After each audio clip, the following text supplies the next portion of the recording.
This is the Terramaster F2-210. It's a 2-bay NAS that's worth under $150, but is it any good? Let's find out. Hey guys, my name's Jonathan and this is TechWizTime, where I help you save time and money when it comes to gaming and technology. In this video, we're going to be having a look at the Terramaster F2-210. But first, what am I going to cover in this video?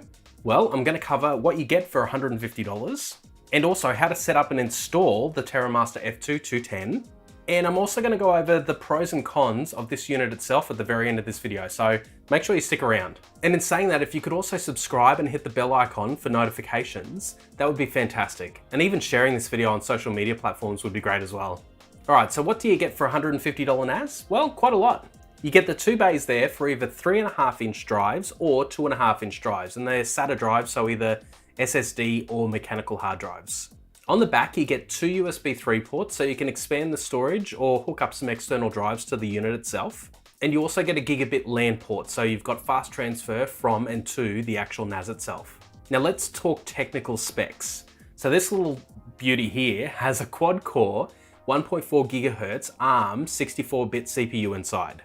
When it comes to RAM, it does only have 1 GB, so it's not going to be able to do a huge amount, but it will be able to get you off the ground, especially for $150. And the other thing as well is the 1 GB of RAM, it is non-upgradable. So unfortunately you are stuck with 1 GB. Now the unit itself supports up to 16 TB hard drives. So you've got a theoretical maximum internal storage space there of 32 TB, excluding the system and so forth. In terms of speeds, if you put this one into RAID 0, you'll get up to 124 megabytes per second on the read and write, which is not too bad for mechanical hard drives. And in terms of file systems, this supports ext4, which is the Linux standard, or BTRFS. Right, so with that all out of the way, let's get into setting up the Terramaster F2-210. So installing the hard drives is fairly simple. Just pull the front tab, which releases the hard drive tray. Then you can insert the hard drive face up with the connectors facing to the back of the tray. Then from underneath the tray, screw the hard drive in so it's not going to move anywhere. Rinse and repeat for both trays, and then slide both trays back into the NAS. Push the tabs in to lock them into place and you're ready to go. So to start up the actual unit itself, what you'll need to do firstly is plug in the supplied power adapter.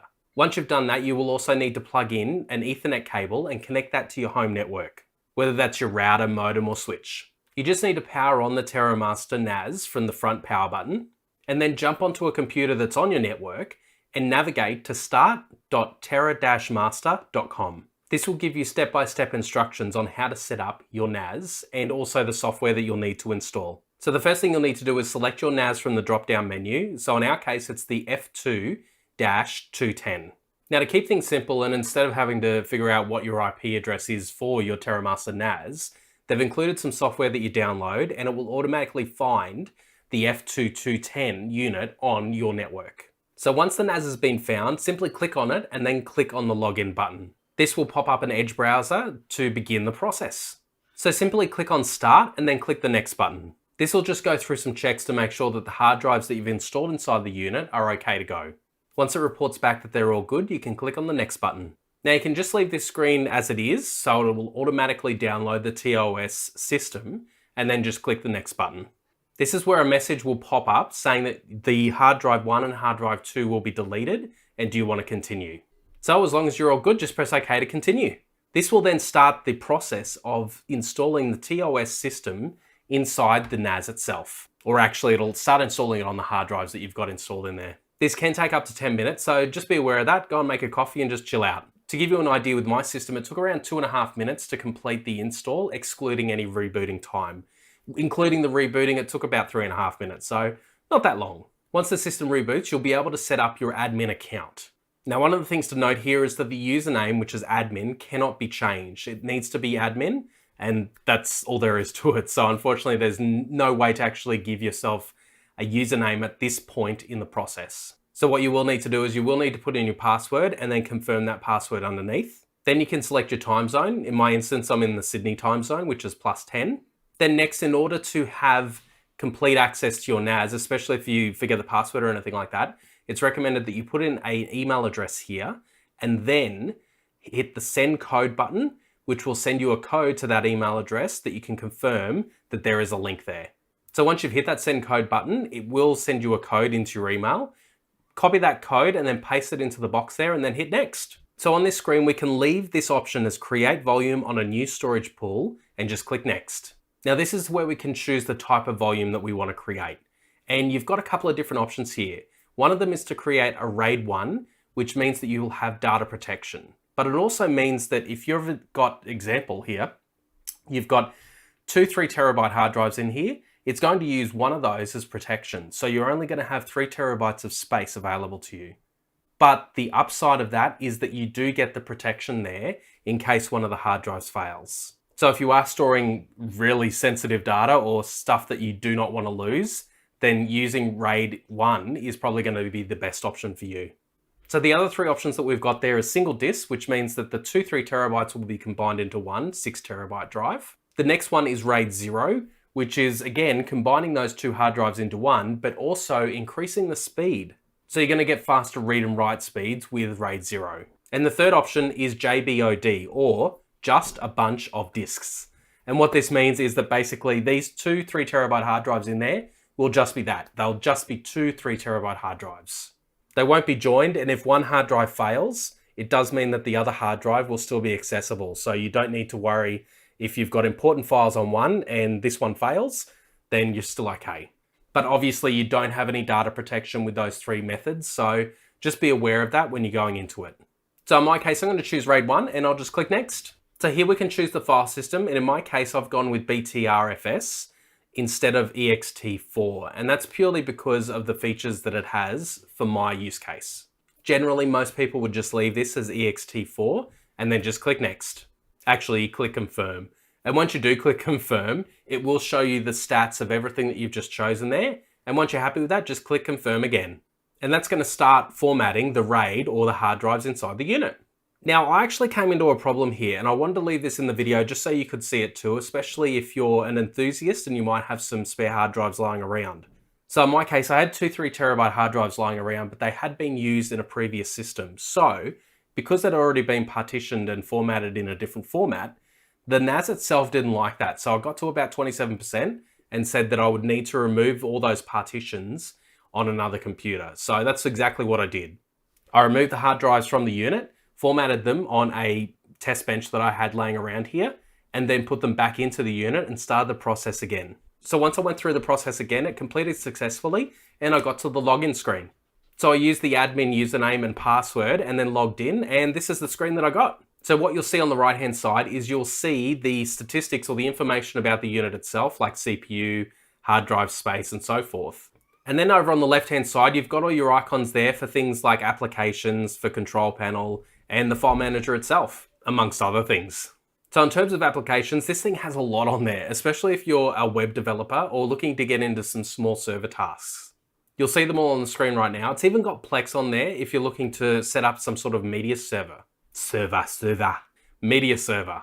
All right, so lastly, I want to discuss the pros and cons that I feel with this F2-210 unit. So pro number 1 is I've got to say the price. Now, being that this is a sub $150 2-bay NAS, it's really, really affordable. And when I say sub 150, I've seen it for as low as $127 on Amazon at the moment. So depending on when you watch this video, the price may differ a little bit, but $127, even $150, that's a really great price for a 2-bay NAS, especially for one that offers data protection. And that's where I come to pro number 2, and that is the options that it's got there for the NAS itself. So having Jbod, or just a bunch of disks, RAID 1 and RAID 0 options there is a really good choice for most people. Now, it does only have 2 bays, so the data protection that it offers is only going to be RAID 1, unfortunately.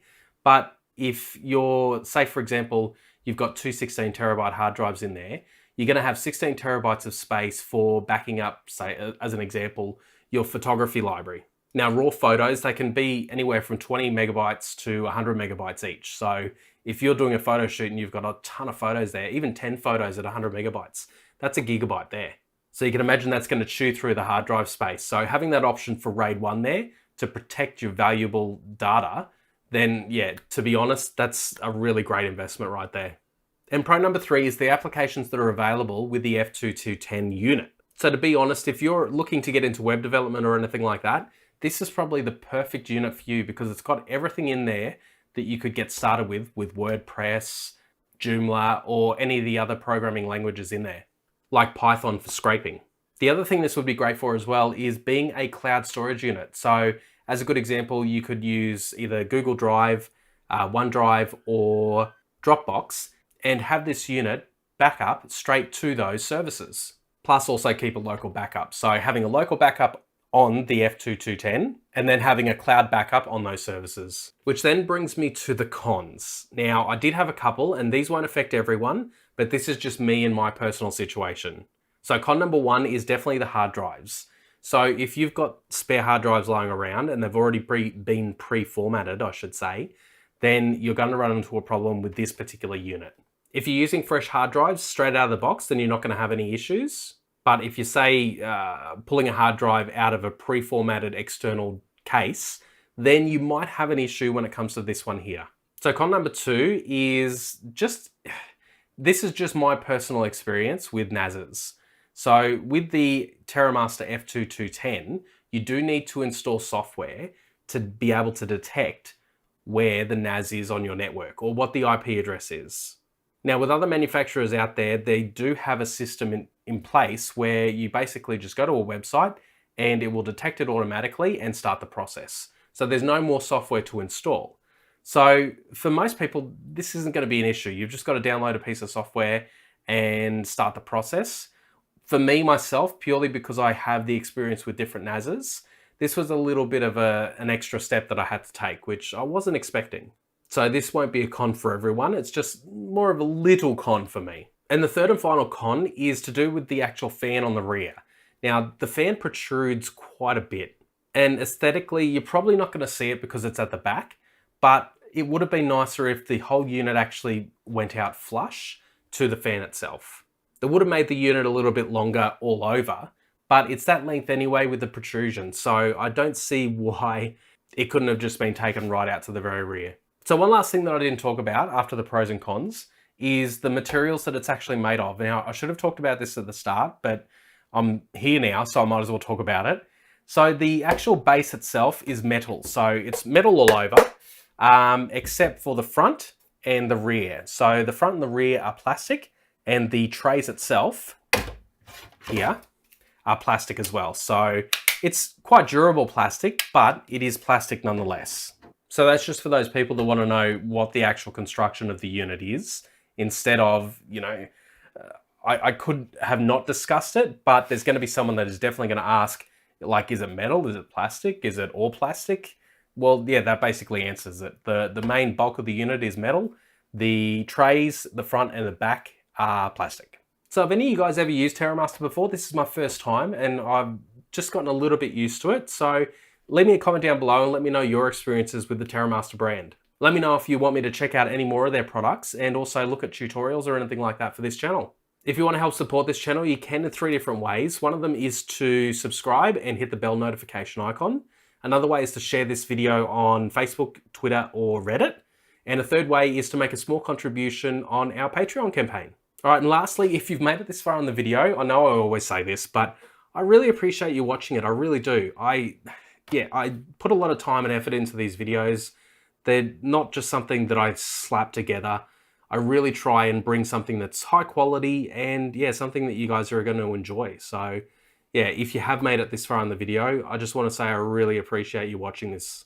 Watching all the way through the video really helps this channel to grow because it shows YouTube that people are interested in everything that I've got to say. So with that said, thanks very much for watching this video, guys. And as always, imagine, learn, create.